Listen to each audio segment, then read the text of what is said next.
All right, what's up, everyone? I'm back with another bourbon review. Today, I have something special for you. I'm in the bum cave, as you can see, and Jason was able to get two of the brand new Bardstown Origin series.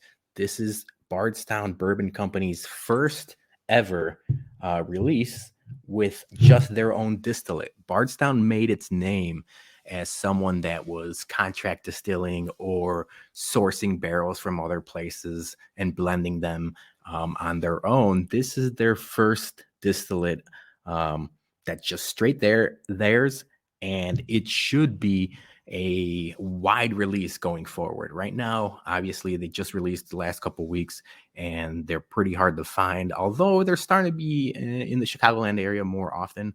I'm hoping to find them soon. So this one is the Bardstown High Rye Bourbon, the Origin. $45, 6-year distillate. Right now it says corn, 60% corn, 36% rye, and 4% malted barley. That is a high rye bourbon. My guess is that it's going to be their answer to a lot of the sourced MGP stuff, their high rye bourbon. Off the nose right away. I had a little sample of these right before we started filming. Citrus. I get a lot of orange, a little bit of lemon, some black pepper. That's probably from the high rye. A little earthy, but nothing too bad. And then waves of vanilla. It smells great. I should say both of these. I'm going to get to the weeded one in a second. They both smell fantastic. And then for the tasting, I'm already going to say it. I'm a huge fan of both of these. It's something like a breath of fresh air, because most of these distilling companies nowadays, they're putting out high limited releases and stuff like that. These guys are putting out a product that's $40, $50, and it's a high quality product. So cheers.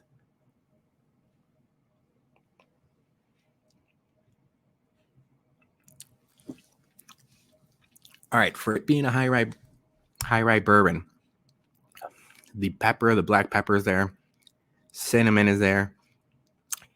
I don't get dill, but there's just like a little bit of like earthy, grassy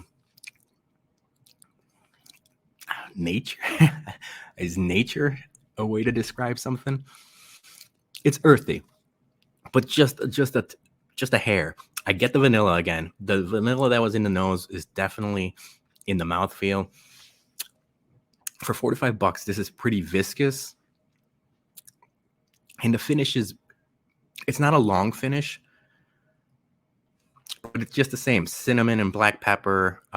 Really, really good. For $45, this is going to be something that I told Jason, they're going to be on my shelf all the time. That is, if we could find them, I have a feeling after the hype wears out, they should be able to readily be available, kind of like their Fusion series. So this is their answer to the Fusion series, or they got rid of the Fusion series to bring in the Origin series.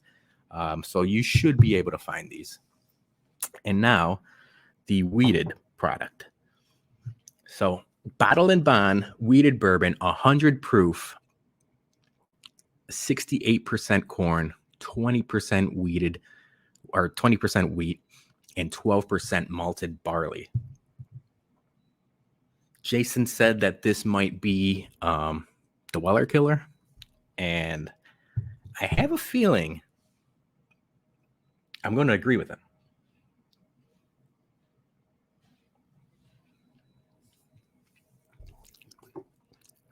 So the nose was like chocolate cherry and graham cracker. All good things. It's super sweet. It's super like almost like a dessert. There's like a dessert bourbon.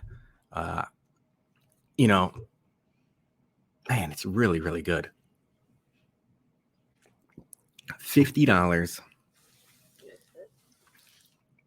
There's some oak on the finish. I didn't get much oak. They're both 6-year bourbons. I didn't get much oak on the 96 proof high rye bourbon. I get oak on the wheated product. And I should mention they're going to come out with a 95.5 rye, which is a rye whiskey that should be about 2 to 3 months out. They were waiting for it to hit the 6-year mark so they could call all three of them 6-year bourbons or 6-year whiskeys. So they're holding that one back for a couple months so it hits 6 years. But man, really, really good stuff coming out of Bardstown Bourbon Company. I really do think if they're able to hold these prices at $45, $50 for these two, I believe the rye is going to be closer to 60, but still more affordable than most things out nowadays.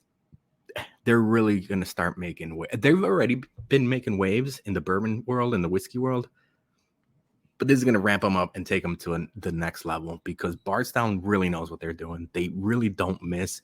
We talked about them raising their collaboration prices to like the $180, almost $200 range.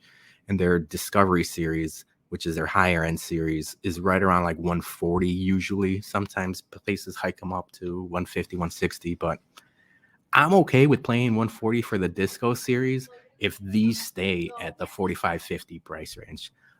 Can't recommend them enough. I hope you're able to find them. I'll be looking for them in the next upcoming weeks. And for now, we'll talk to you soon. Cheers.